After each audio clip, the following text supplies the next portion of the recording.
Tucson, home to the University of Arizona and over 750,000 residents. A place of beauty, diversity, and culture.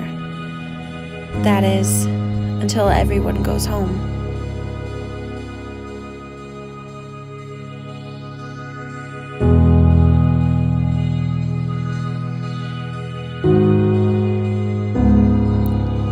Every year in Tucson, law enforcement responds to 15,000 calls related to domestic violence, and 6,000 victims enter shelters. On an average day, 16 new domestic violence victims seek help from Emerge Center Against Domestic Abuse.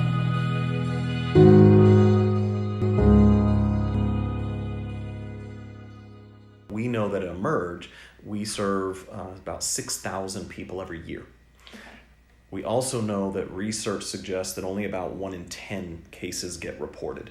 And so you can take the 6,000 that we serve as a piece of the puzzle. You can look at the about 13,000 calls that law enforcement responds to every year, just in our community for domestic violence. And if you multiply that by 10, you start to have some sense. But also that 13,000 is only people who can call law enforcement, meaning only people whose forms of abuse are illegal, which is limited mostly to physical abuse or threats of physical abuse. And so all the people who are experiencing other forms of financial abuse, emotional and psychological and verbal abuse, don't even have that option available to them anyway. And so when you start adding all of that to the picture, you're quickly looking at hundreds of thousands just here in our community. So we do a number of things. One, we have trained our Tucson Police Department officers in new methods of dealing with domestic violence when you come to a scene.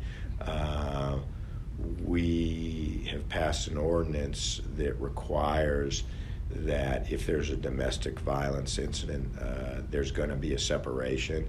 Somebody's going to be taken into custody. Too often in the past, police officers all across the country would go to a scene. It might be a scene that they'd been at 3 or 4 times before, and there comes a point where the officers too get frustrated, and so they were, just telling people to calm down, and then once they thought they had a scene calm, they were leaving, and we've learned that really isn't the appropriate way to deal with it. The other thing we have in the city is a domestic violence court, so we actually can channel those domestic violence cases into a judge who deals only with that kind of case, prosecutors and public defenders who deal with only those kind of cases, and have some support services at the courthouse so that the abuser can be required as a condition of release or probation to do certain or engage with certain agencies, whatever the problem may be. From what I've seen since I've been here, and I'm reviewing cases for the Midtown area and for the South Side, is I will see frequent offenders pop up on my radar. So they might be arrested for a domestic violence offense, and then a few weeks they're arrested for another one. So it's the same people I'm seeing over and over and over again. And I think it's very important to hold those people accountable for those offenses, to make sure they're going to prison or going to domestic violence classes, whatever they need to do, and ensuring that the appropriate follow-up's done. And I think it's also important to touch base with the victims and let them know that we're here as a resource. I guess one of them that kind of sticks in my head was a really, really bad strangulation victim. She had gotten into an argument with her boyfriend, and it was a couple years ago, so I don't remember the specifics on what it was about, but I remember getting there, and strangulation investigations can be a little difficult sometimes.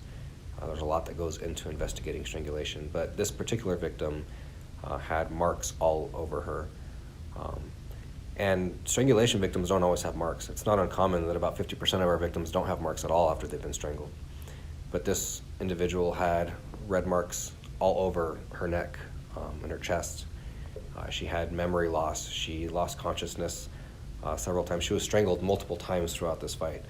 I remember part of her story was that after she'd been strangled unconscious and he threw her to the ground, he stepped on her neck, strangling her with his foot, and she lost consciousness. I mean, she was assaulted really bad, to the point where she had to go to the hospital to make sure that, the swelling in her neck and all that kind of stuff wasn't going to kill her afterwards.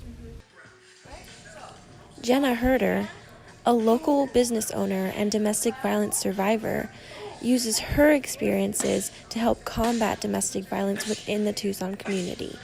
I was so ashamed, mortified, and I didn't tell anyone anything about the physical abuse, to tell someone, oh, well, yeah, he choked me to the point of unconsciousness and he would throw me down and he would this, that, and the other. And I couldn't